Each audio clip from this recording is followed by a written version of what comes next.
مساء الخير، عاملين ايه؟ اخباركم ايه؟ اتمنى ان شاء الله تكونوا بافضل صحه وافضل حال. النهارده جالي النهارده جاي اتكلم عن موضوع جالي فيه كميه استفسارات واسئله كبيره جدا وكتيره جدا من مصر ومن بره مصر. ايه الموضوع؟ ان احنا بنروح نلتزم بالرجيم بتاعنا وبيبقى متوافق جدا مع جسمنا وظروفنا وجيناتنا، يعني مختار نظام رجيم كويس ومتوافق معايا وملتزم عليه 100%، وفي الاخر اروح على الميزان الاقي نفسي ما بخسش. طيب هل انت هنا او انت بصيتي لشكل جسمك؟ بصيتي لهدومك؟ البنطلون وسع ولا زي ما هو؟ الشميز اللي بتلبسيه وسع ولا زي ما هو؟ الدريس زي ما هو ولا وسع؟ في عوامل كتير جدا غير الميزان تعرفك انك بتخس. طب ليه ده بيحصل معانا؟ في الحلقة دي هعرفك ده بيحصل ليه وده صح ولا غلط، وهل اقلق منه ولا افضل ماشي زي ما انا. اهلا وسهلا بيكم في قناه معلومه صحتك. لو اول مره تتفرجوا علينا، معاكم اخصائي التغذيه كابتن عمرو خالد. شرفونا باشتراككم وفعلوا زر الجرس عشان يوصلكوا اشعار بكل حلقه بنزلها جديد، ولايك وشير الفيديو كدعم وعشان يوصل الفيديو لكل الناس. خلاصه الموضوع سهل وبسيط جدا، لازم تركز معايا، هما دقيقتين. هنا ايه اللي بيحصل؟ هنا لو انا عندي 2 كيلو دهون خسيتهم وزدت قصادهم كيلو عضل، يبقى ال 2 كيلو دهون اللي هخسرهم دول مش هيظهروا قدامك على ميزان 2 كيلو، هيظهروا قدامك كيلو واحد، لان انا في كيلو عضل زدته. طب ليه انا بزيد عضل؟ وهل الهدف فعلا ان انا ازيد عضل؟ اه طبعا. الهدف مش الميزان، الهدف انك ممكن تقف على الميزان تلاقي نفسك خاسس 4 كيلو او 5 كيلو ويطلعوا اصلا ميه وعضلات، وانت فضل جسمك محتفظ بالكتله الدهنيه. وهنا غلط، لان كل ما كان جسمك يحتفظ بالكتله الدهنيه وبيخسر عضلات، طبعا ده هيبقى رجيم غلط وهيبقى فيه سايد افكت، وهيبقى فيه ضعف وارهاق وضمور في العضلات ومش قادر تعمل اي مجهود، والحرق عندك بعد شويه هيقف تماما، وبيعمل للناس ثبات في الوزن. بعد كده تقول لك انا مشيت على نظام رجيم فقعدت اخس اول اسبوع 2 3 شهر، بعد كده حصل لي ثبات في الوزن. ده سبب من اسباب الثبات في الوزن، سبب من اسباب ان انت بتدمر جسمك داخليا اصلا.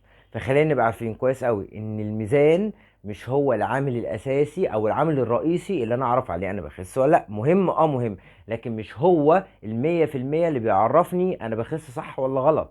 طيب يبقى انا دلوقتي عرفنا ان الكتله الدهنيه وزنها تقيل والكتله العضليه وزنها خفيف، فمعنى ان انا لو زدت لي 2 او 3 كيلو عضلات وخسيت 2 كيلو دهون، ممكن الاقي الشيب بتاع جسمي، شكل جسمي اختلف اصلا.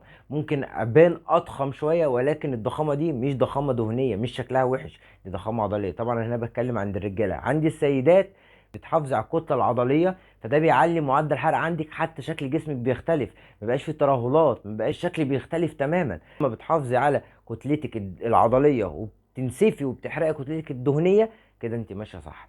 طيب انا برضو وصلت ان انا فهمت ان انا لما باكل بروتين وبحافظ على نومي وبحافظ على تماريني، ده اللي بيحصل في الرجيم، فبزود كتلتي العضليه وبخس. ممكن ده يظهر معايا في الهدوم او في المازوره اللي بنقيس بيها المحيط بتاع الجسم، يبقى انا كده ماشي تمام مش صح. طب انا برضو بعد ده كله عايز اخس على الميزان، عايز اقف على الميزان الاقي نفسي خاسس، مفيش مشكله تماما.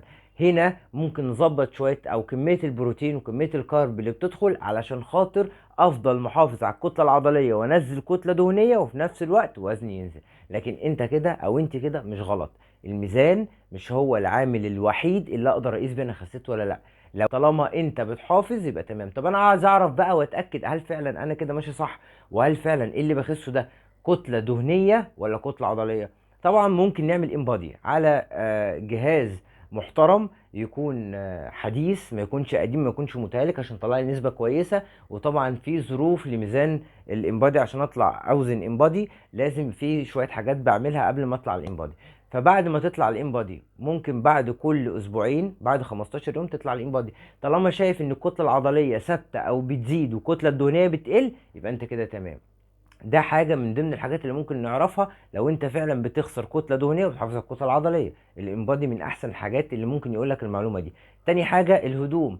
هتلاقي شكل جسمك اتغير، انت هتلاقي نفس جسمك نفسه. انت لما تلبس قميص او انت بتلبسي دريس او بتلبسي بنطلون، هتلاقي البنطلون وسع عليك اوريدي، لان الكتله الدهنيه بتاخد مكان كبير من الجسم، الكتله العضليه لا. فهنا هتعرف ان انت لقيت نفسك بتخس في حاجات كتير. طبعا لو انت حاسس بعد الرجيم بفتره بوخم وتعب وارهاق وضعف، كل ده هي دليل ليك ان انت بتخسر كتله عضليه وماشي الرجيم بتاعك غلط. يا رب تكونوا استفدتوا معايا من الحلقه ومن المعلومه. لو عندكم اي كومنتات اكتبوا لي تحت، بقراها كلها وبرد عليها. لو اي حد عنده استفسارات يرد عليا. ما تنساش تكون عملت لايك وشير للفيديو عشان كل الناس تستفاد وينتشر، وسبسكرايب وفعلت زر الجرس عشان يوصلك اشعار بكل حلقه بنزلها جديد. اشوفكم الحلقه الجايه على خير. كان معاكم كابتن عمرو خالد. سلام.